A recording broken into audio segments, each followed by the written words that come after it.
That was great. It went pretty well, I think. Good. Good. Yeah, we had plenty of people out there, um, and we, kept them all socially distanced. Good. And stuff, and people were, wore their masks until they got there, and then, Yep. Good. we redid the whole bathroom so that everything's touchless, and Oh, that's great. yeah, all the faucets and stuff. Great. We're excited to come up and see it all. Yeah, yeah. We didn't have much in Sutter Creek. Very few people came, but we had pretty good business at the winery. Yeah. Yeah. Well, hopefully this weekend you get a few more there. Yeah. And then down by us, the sugar mill, does that open this weekend? That opens tomorrow. Okay. Jan and I will be down there tomorrow. We'll go down and visit and give Brenda a little support. Okay. Brenda's very sweet. We like talking to her. She's our Saskatchewan gal. Yep. Yeah.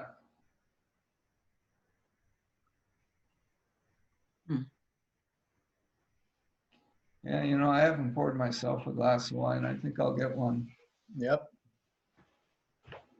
So John, where are you from?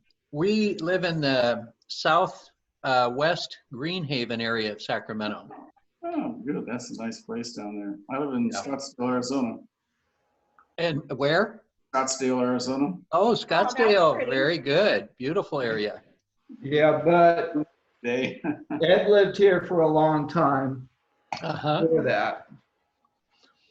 Lots of good golf courses down there. Yes. Let's see if this works better. Did you get any rain up there, Scott? Did we get any rain? Today? Today? No. We had a cloudburst here in Greenhaven. Really? Yes. Yeah. I was just getting ready to mow the lawn and I got a notice on my cell phone. It's going to start raining in 5 minutes. And I thought, it's overcast, but I couldn't believe it was going to rain. And sure enough, it just was a downpour. Unusual. Yes, very unusual.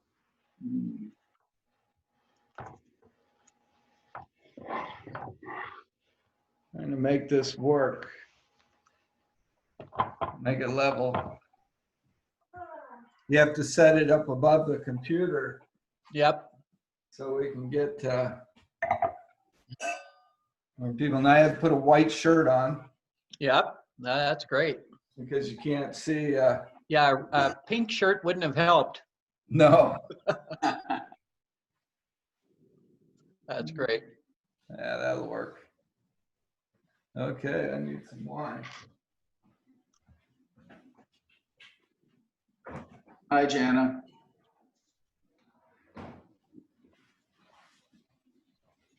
Hi there.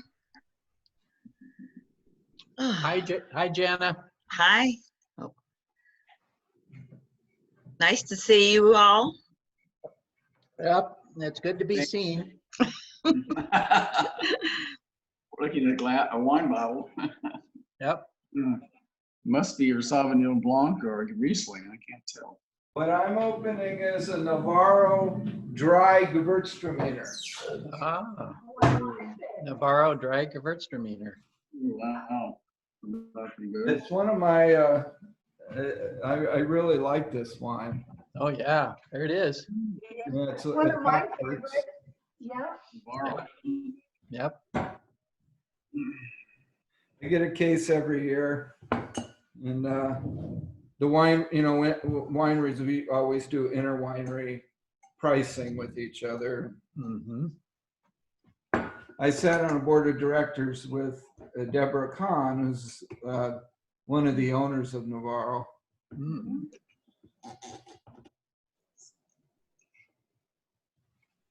Yeah, we used to go there when we'd come back from camping on the coast and our children were little. And you can go into Anderson Valley. Oh yeah. Oh my gosh. Yeah. Yeah. Great wineries. Yeah.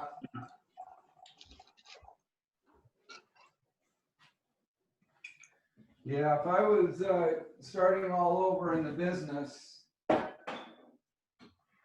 you know, when I came back from winemaking school in Germany, I probably would go to Anderson Valley because those are grapes that are very similar to what I worked with in Germany. Oh, interesting. And they have an appellation area as well? In Navarro, you mean? Yes. Yeah, Boomville, the Anderson Valley. Mm-hmm. Mendocino County. Mm-hmm. You get that nice marine influence, and so it's a lot cooler for nice crisp white wines. Mm-hmm.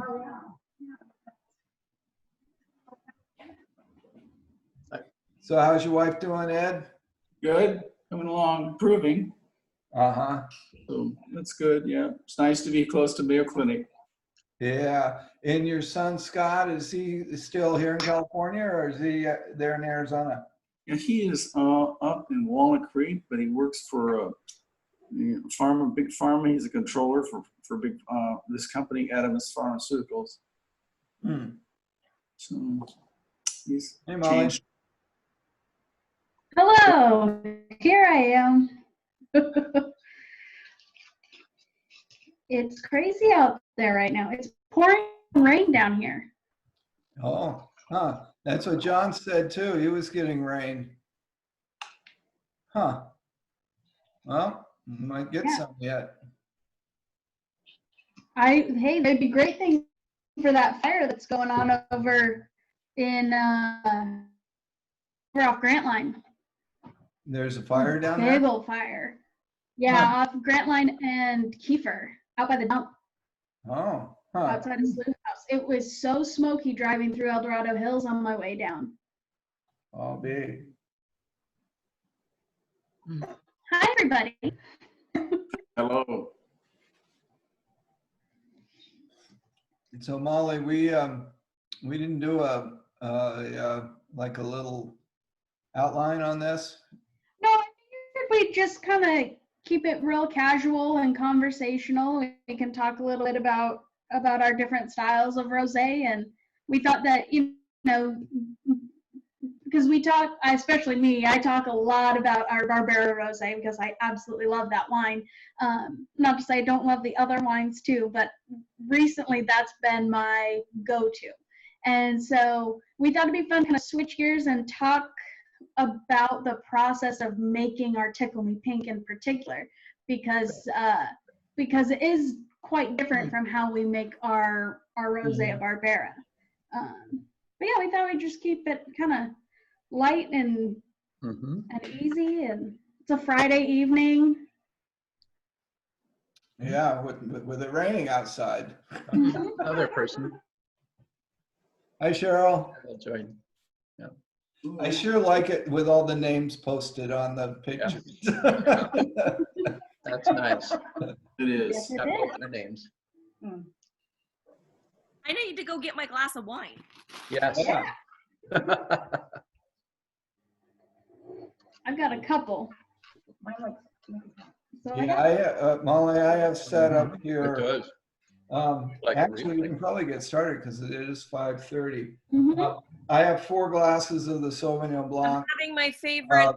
that I can put up Yeah. here on the as soon as we talk about the rosés when we want to start adding color and stuff. Yeah, absolutely. That's kind of what I have is I've got my 3 glasses of Sauvignon Blanc ready to go. One of them's my sipping wine, and the rest How much is should they have? How many glasses and how full should they have that? Probably 3. Yeah. Right? Okay, I've got 3 ready. He's doing blending. Just fill me like that. No. and for me, I've gotten so used to what it looks like to have 50 mils or 100 mils in a glass, but just you know, you want enough that you can see what's happening to the color change. You want But, about this much. This is 100 mils. Yeah. This is a little bit lower. That's closer to Yeah, I'm probably closer to wanna about try? 50 mils in here. Trying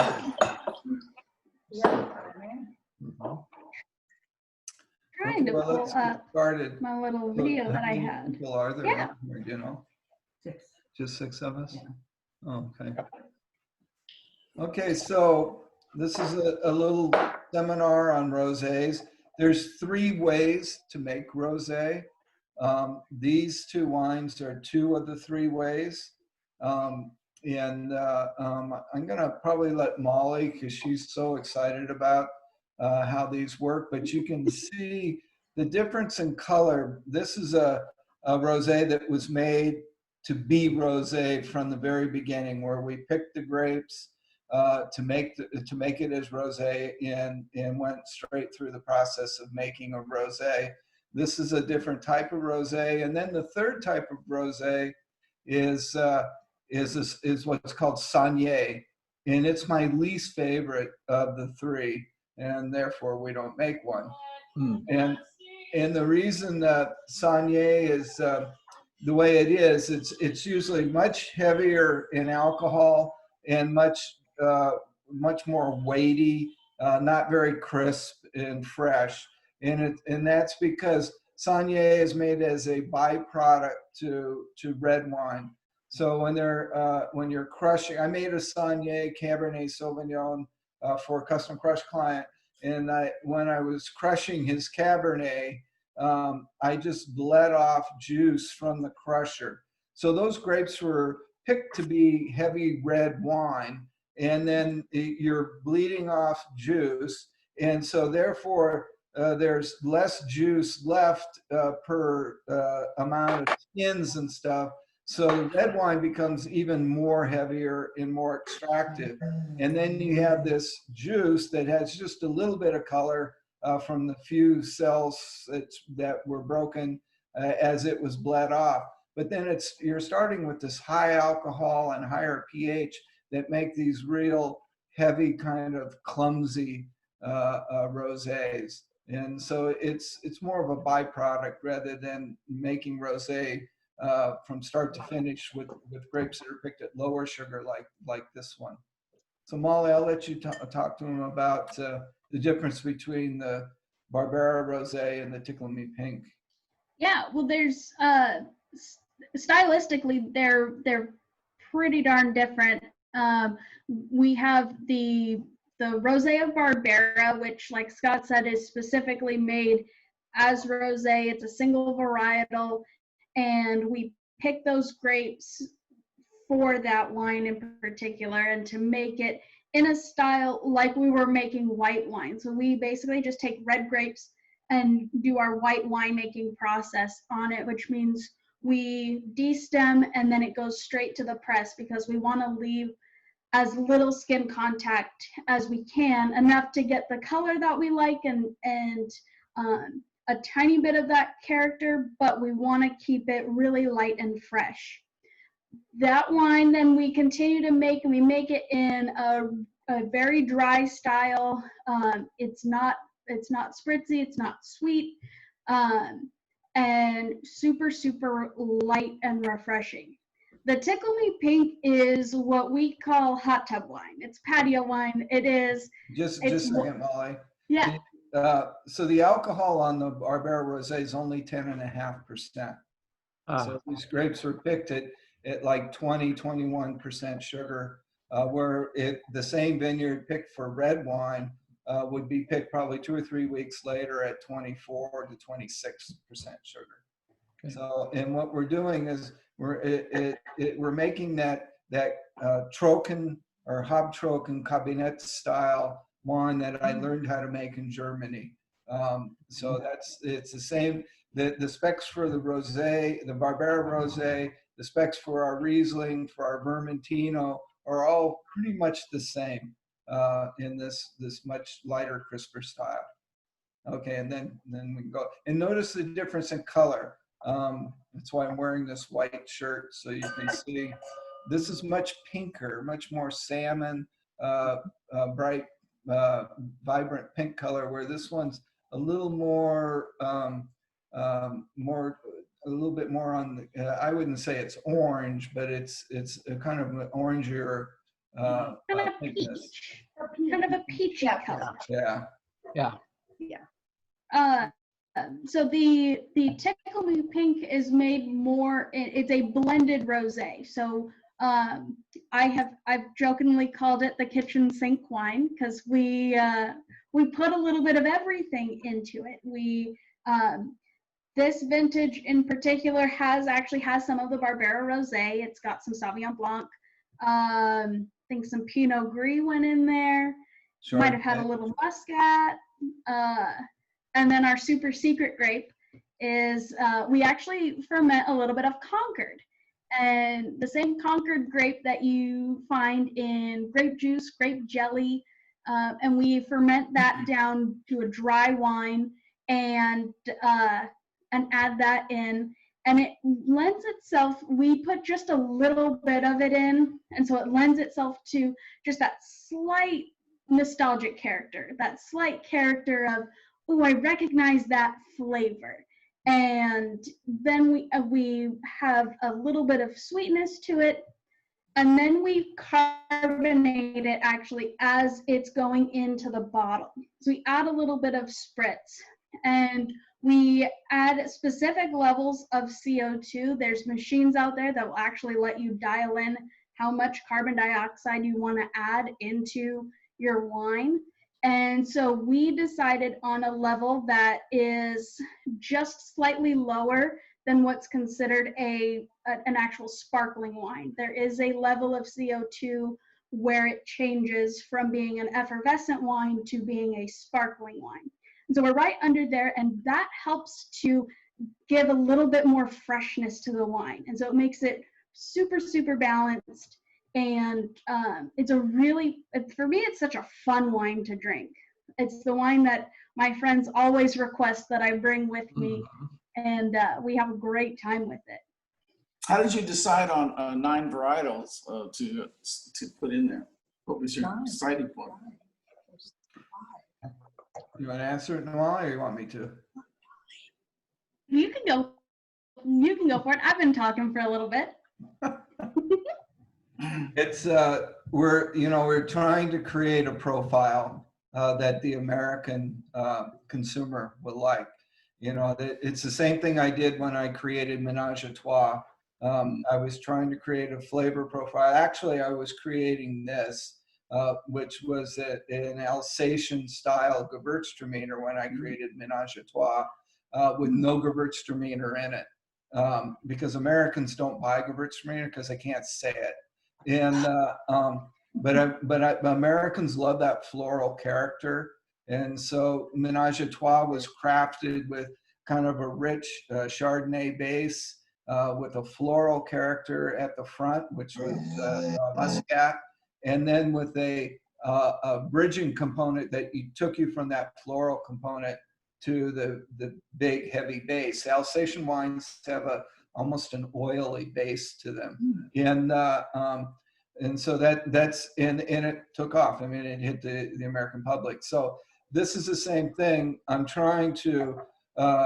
We have there's some Chardonnay in it, Pinot Gris, which gives it much of that richer base, and then there's Muscat in it to give you some floral upfront component, and then we want. I think back. I go, what do I remember growing up with? What was it that we all grew up with? And that was peanut butter and jelly sandwiches. And so we wanted just enough of that peanut butter, or that jelly, not peanut butter, but that Concord jelly character, so that when you tasted it and smelled it, you wouldn't recognize it, but it would trigger something in your mind. It would say, geez, that's a positive feeling. I remember that's something, And so it kind of comes across in the wine as kind of like cotton candy and kind of character. Those people that know what's there recognize it, but otherwise they don't. And so again, it's another wine that's attempted to hit that that American palate. the other thing is besides Ménage à Trois being one of my great successes, another one was the rosé that I used to make for Santino, and I made the white, what I called White Harvest Zinfandel at Santino. Ed, you remember that? Mm-hmm. And that had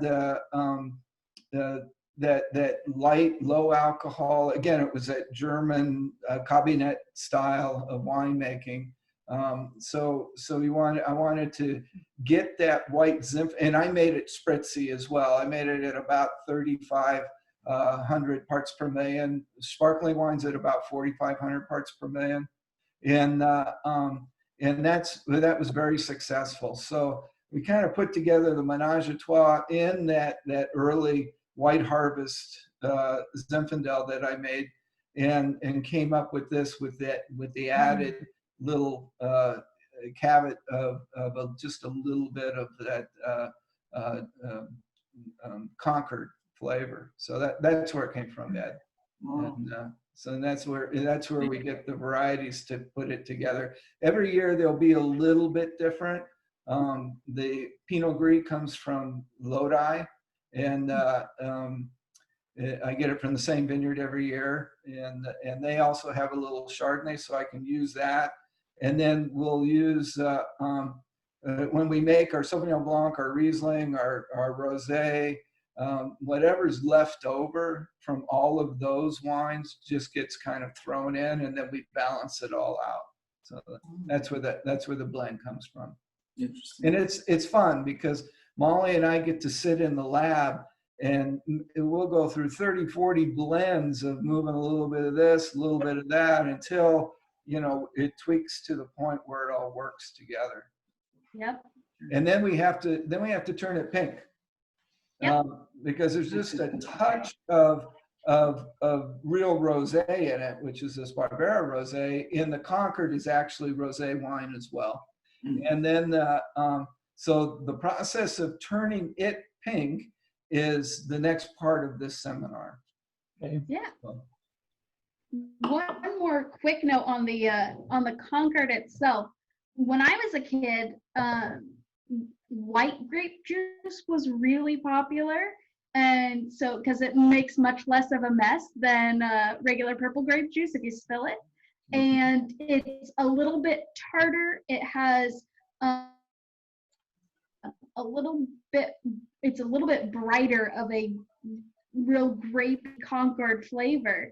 And so for me, when we ferment the Concord when we ferment that out dry, that's what triggers, that's the nostalgia center in my brain starts flashing and says, this tastes like white grape juice that I had when I was a kid. Yeah, and that was more than likely Niagara, which is what they use for white grape juice, a grape variety from New York State. All right, well, do we want to play with some coloring Yeah. agents? So we've got a little bit of Sauvignon Blanc here. I realized I'm wearing a black shirt because I'm pretty much never not in a black shirt. Right. So it'll be a little bit tough to see mine, but I can, let's see. Do we want to start with some Syrah? Yeah, we'll do that, and then we'll do the 8,000 purple. So these are all Sauvignon Blanc. Right. We just took our Sauvignon Blanc to use, and so I've got about 100 mils in each one of these glasses. When we're doing it in the lab, we measure exactly so that we can figure out what to do in the tank. And so the third way to make rosé is to take white wine and add red wine to it. Okay, and so that's what this representation is. You can add, in our case with Tickle Me Pink, we add Syrah, and we'll take probably 10 different red wines that we have in the cellar, and we'll add each one to see which one works, because it's amazing how different it really changes the structure of the wine, or especially the nose of the wine. One may make it smell like urine, or the next one makes it smell like roses. You know, it's just amazing the difference, and it's usually a small percent of red wine. You know, 1 to 2 or 3%. The other way is to add a concentrated grape juice product that we can buy. It's called 8000 Purple, and it is unbelievably concentrated. I mean, it's just it's 60% sugar, and it's just a black syrup where they've taken grape varieties that run very dark pigmentation in their skins and in their juice, and they concentrate it way down. And that is the main component. It's not the main part of the wine, but it's the main component that's used to create Lodi Zinfandel, to create those really high alcohol, jammy, very black Zinfandels that come out of Lodi, Clinker Brick, Seven Deadly Zins. And I think they're doing a fabulous job making that what we call New World style wine, because of the advent of this 8000 Purple, or Mega. Their other names are Mega Red, Mega Purple, and that's really created a wine again that fits the American palate. It's not a good wine for food, but it's a great wine to drink by itself. It's what I call walk-around wines. You know, you can go for a walk with a glass of the wine, but if you try to have it with dinner, it overpowers the food. And of course, our style of winemaking at our winery is more European style. So we're looking more for of a lighter bodied Pinot Noir kind of character. So we kind of stay away from the Mega Red. We do use a little bit of it in our Just One Last Kiss. And we don't use it in the incinerator, but we do use a little bit of our port to actually color that up and to give it its sweetness. So we've got the Syrah. So let me add, I'll add, say, a half a mil of Syrah to this glass, and a whole mil to this glass. And we'll see what we have here.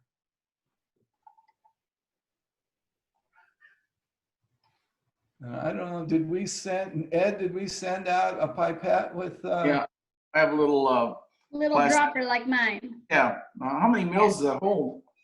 Yeah, the dropper itself, I think if you fill the dropper, it's 1 mil. 1 mil, okay. Yeah. Thank you. I tested it to make it work on water. Okay, so there's 5 mils for that one.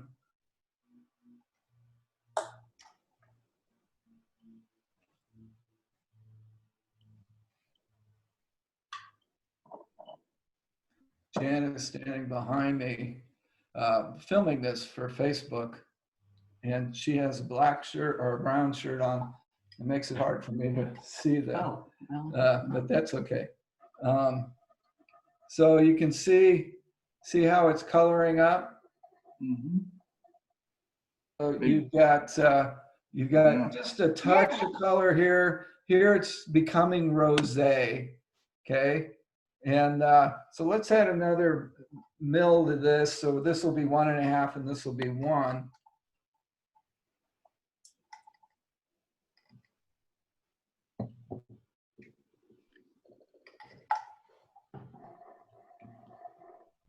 So there we're getting close to, what we're bottling. So 1.5 mils per 100, that's 1.5%. And so this is 1%, 1.5%. And see how much difference you get just in 0.5%. So that's quite amazing. Now, this Mega Red stuff is just amazingly. I just stuck this little thing in here, and you can see, let me see, oh, here we go. Just see how it clings to the, I don't want to drip too much of it on my computer, but how it's just inky black stuff. When you get it on your finger, it just is unbelievable. It stays forever. This was 3 hours ago. Yeah. I got a little bit on my hand. I Yeah, also have still spray there. paint all over this hand, so I'm having a real fun day. Okay, so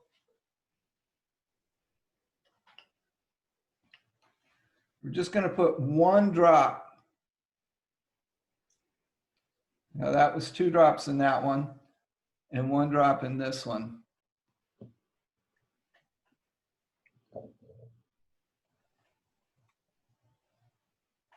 Hey, so tell me again, that's just like really, really concentrated. It's grape juice that they just boiled all the water out of and just they got it really concentrated. Wow, that is thick. And yeah, you can see it in the bottom of the glass there. And so that's just 2 drops. So That would be pretty sweet then, wouldn't it? Very, very. it's 68% sugar, but 2 drops is only about it. Well, 1 drop is 1/10 of a mil, and so it's point. This is 0.1%. This is 0.2%. I've got a little video that shows kind of the effect of the Mega Red or the 8000 Purple against a really white background, so it'll be easy to see. Let me pull that up. It's only about a minute long or so. Let's see. Yeah, we'll watch that. The thing about Mega Red is it also gives the wine a distinctive smell, a distinctive character, which again, Robert Parker and the Speculator love, but I particularly don't like. Let's see if that'll work. That Okay. makes sense when you're saying that about the Lodi Zins, because they really are much jammier. Yeah, and they all have a very similar character because Yeah. because that additive it makes them all taste the same. My friend actually, she always says she does not like Zins, and I always bring her your Zin, the one I'm drinking, and she goes, I love Amador Zins. Yeah.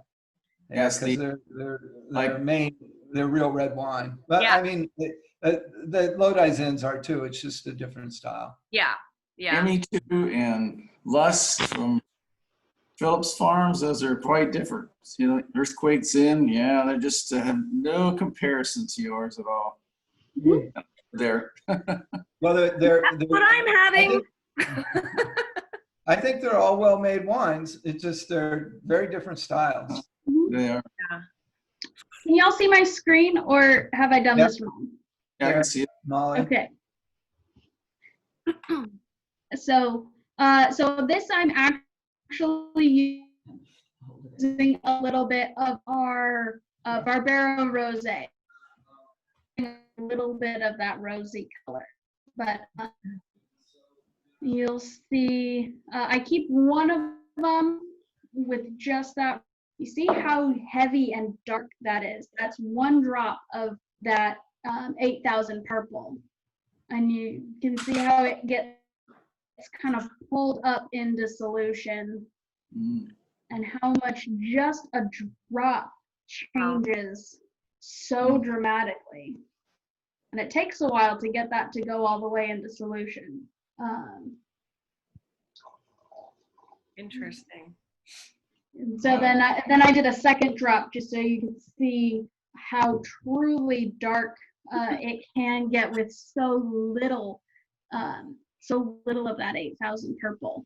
And that's about a 50 ml sample. Yeah. About half the wine that I'm using. The right is 2 drops. The real dark red, yeah. Wow. You can see from what we started with on the left to what's on the right, and it is very, very extreme. So most Zinfandel red wine is made in kind of a medium red color. It's not real dark. In the old days, Zinfandel was always called the claret of California red wine because it was in old Zinfandel and old claret became almost indistinguishable between the two as they ate once they were 10 years old. And I got a menu from 1876 from Cisco Hotel, and they listed their Zinfandel as California Claret Zinfandel at $1 a bottle. But anyway, so these are all examples of what we do in the lab when we're creating this Tickle Me Pink. Although we don't use in red or 8000 purple in the Tickle Me Pink, we just do these, the Syrah. Yeah. But it's a really important part of our blending that we really don't, we pretty much only do when we're making the Tickle Me Pink, or if we're looking at a like our One Last Kiss, where we are adding some of that mega red or the 8000 purple, that we're looking at adjusting some sweetness and color, anything like that, that will actually do this process. The rest of it is just basically just mixing our wines together, and tasting through and figuring out what's going to make the best wines for each profile that we're trying to achieve. When you smell these, this one is really muted and kind of dead. This one has kind of a raw hamburger smell to it, where both of these still hold the smell of Sauvignon Blanc. Yeah, it's the 8000 purple is strong in pretty much every way that it can be. It can be very strong in aroma. It can lend itself to some very strong flavor changes, and and color and sweetness. It's incredibly concentrated in all of those forms. Anybody got any questions about rosés or winemaking? What was the percentage of Syrah that we put in the Tickle Me Pink? I want to say it's very small. I'm trying to remember. 2% or? I want to say it's 2 or 3%. Yeah. It is what strikes a.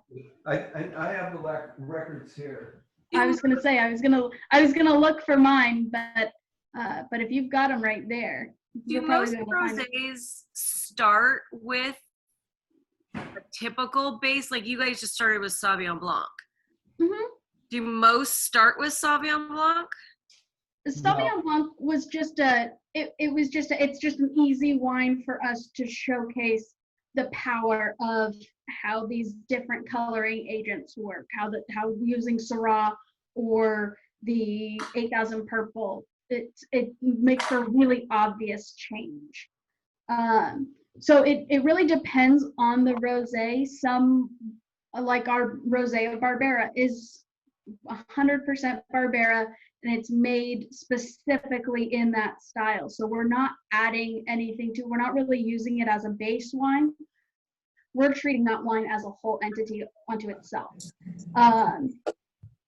If it's blended, at least I haven't seen a lot of somebody taking a single varietal and just adding color to it.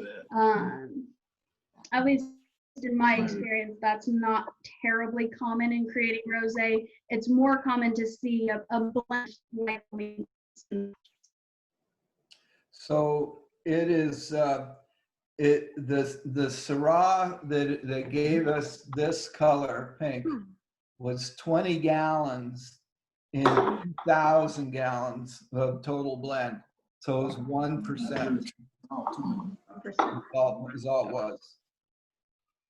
Muscat was 415 gallons. Rosé Barbera was 400 gallons. And then the balance was Pinot Gris and Chardonnay. There's no Sauvignon Blanc in this one. We didn't, oh, that's right. We didn't, with the 2019, Right. we didn't put any of the Sauvignon We Blanc didn't in have there. any left. Yeah, yeah, we bottled all.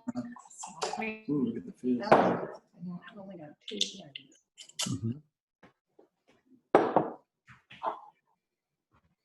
Okay. That's wonderful. So Ed, you've got the kit there. Did you put yours together? Yes, there's a big difference Yeah. between one and the other. Wow. Yeah.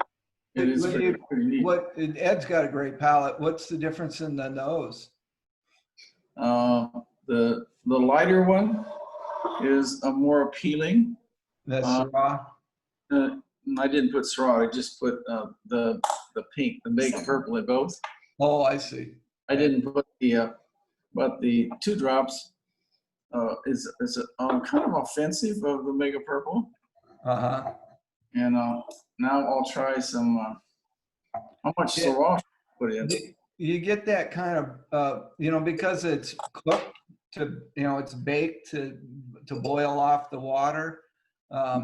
So you get a little bit of that kind of burnt caramel kind of character in the Mega Red or the 8,000 Purple. You'll try with just like half of a pipette of the Syrah to start with. Just I'm gonna have to wash it out though. Yeah, it needs a water wash. Otherwise it's contaminated. oh, if you need the more easy glass? way, what we do in the lab, and you'll see I've got a little gunky in there, is actually in the wine itself, and you just suck it up and squirt it back in. Oh, good. That's a good idea. Good wash. There it goes. Yeah. When we're doing it in the lab, we're usually looking at a super specific amount. And so we'll be looking at using, 1/10, 2/10 of a, so we'll have it in a pipette that graduates, that's marked. And that's how we rinse it up and down, up and down, up and down to make we get all of it that's stuck to the sides. So here's So that we're making pipette. sure we're getting the correct amount. You can see it's all stuck. Yeah, I see that. And How so- many mils of Syrah, Wally? I would just to see how it graduates. I'd start with half of a pipette and just see what that color does, and then add another half and another half and another half as you go along. So now I've gotten all of it out of the pipette and into the glass just by sucking it up Nice. back and forth. Half is very nice. And the smell? Yeah.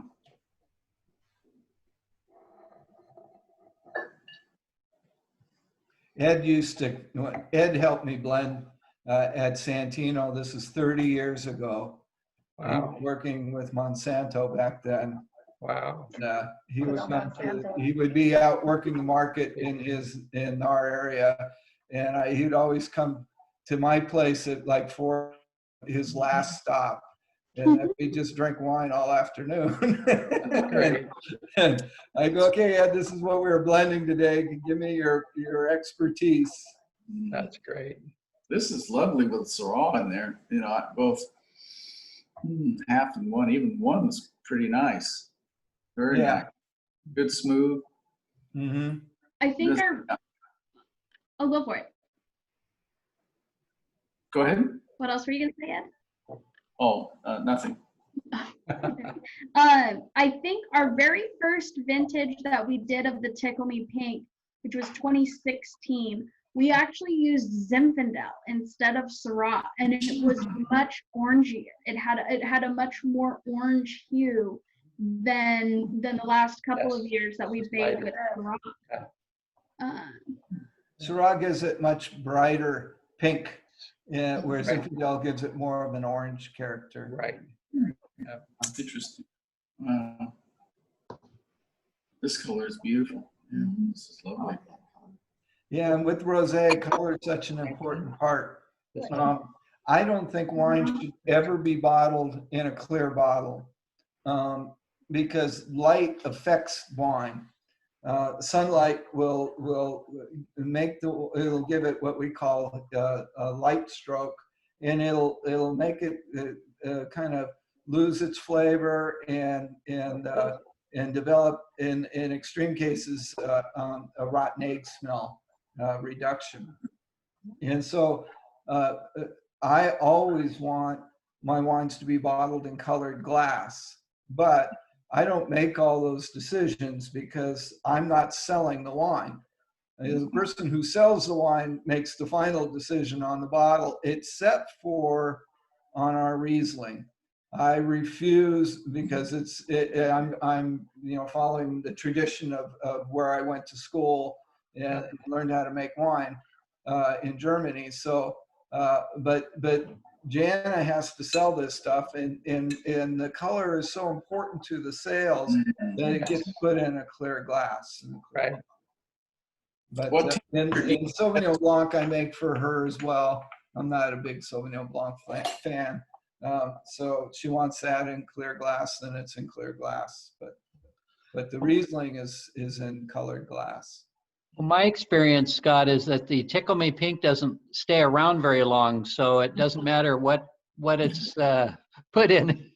It gets drank That's pretty true. quickly. But if you put it in the sunlight, it only takes a half hour Oh, wow. for it to affect it, especially on a hot day. Yes. Yeah.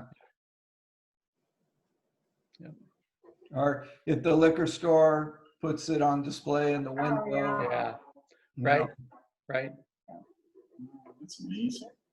Yeah. Scott, what temperature do you suggest serving Tickle Me Pink at? Cold. 52? 45. I have my little machine here Oh, yeah. I No, cheat. Tickle Me Pink is made to be served Father's Day gift. ice cold. It's got the spritz, it's got the fun. It's made for a hot tub, and it's just made to quaff. It's made as an alternative to beer when you're watching football. For those people that don't want to drink Hot beer. Sacramento nights. Yeah. Yep. That's the rest party. Yep. It's my brunch wine. It's And it's grandma's Sunday one too. afternoon. At Thanksgiving. Yep. Yeah. Mm-hmm. Yep. Yeah. Oh yeah. Summers, Placer County summers. It is constantly in the fridge. Everywhere. My friends. I have friends in Rockland, Fair Oaks, Sacramento, Roseville, and all of them have Tickle Me Pink in their fridge throughout the summer because it's such a great wine to serve really cold when it's really hot. Yep. It was good with my Moroccan hamburgers last night. Oh, I bet. That touch of because the sweetness. Moroccan Yep. hamburgers have a little bit of sweetness to them. Mhm. And sweetnesses would match. Yeah. Mhm. Makes sense. Okay. Well, we don't have any more questions about rosé or winemaking. We're really excited because today we opened up. It's a little hectic, but we're getting back into the swing of things. But it's really exciting for us to be able to have people come out and visit us again and sit and taste wine, and for us to share our stories and have the wine share its story. And so it's an exciting time for us. But a very different tasting experience. You have your own private table. So you're away from other guests where they have their own table, 10 feet away. And then like I said, the bathrooms all been changed to touchless, and there's a directional, so everybody doesn't run into each other, and all the stuff that they're recommending to keep this virus from spreading. And I think the more people come and see us practicing all those things, the safer they'll feel, and the safer they feel, the more the economy will get going, because they'll be willing to come back. So That's right. but we had a lot of pooped out people today at the end of the day, because they did a lot of running, Yep. from table to table and changing gloves, and it's just it's a whole new world. I was listening to a speaker talk this week, and he was talking about the new normal versus the now normal, and how those are different.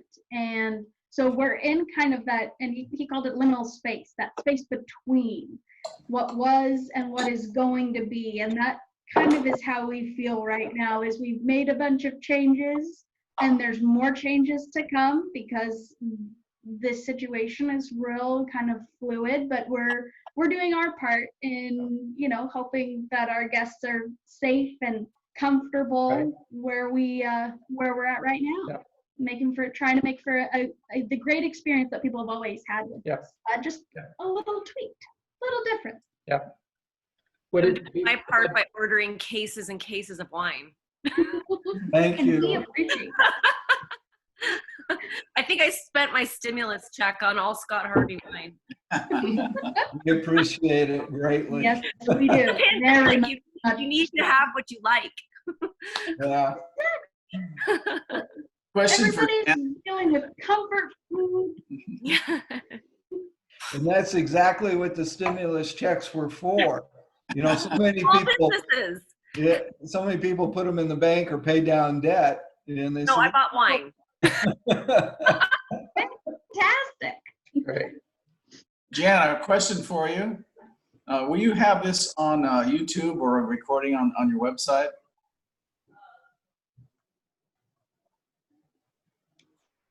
You have to unmute yourself, Jana.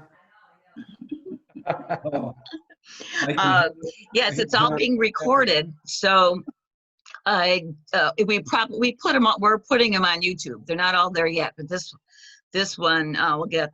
There was a little bit on Facebook Live. I couldn't figure out, once again, it wasn't going to Facebook Live from Zoom. And it did it perfectly last time, of course. But I filmed a little bit of it myself to Scott. But yeah, it'll be on YouTube. Did you want to see it right away? I can get it there. I have Steve Gross, who's here in this complex, couldn't be here today, but I'm going to do a little blending thing with him. Oh, okay. Yeah, no, I'll get it up there. That'll be great. Yeah. Jana, have you thought about putting a video out on your webpage showing how your customers are now social distancing and sitting outside and being served? It's in progress right now. It's in our email. I've got Yes.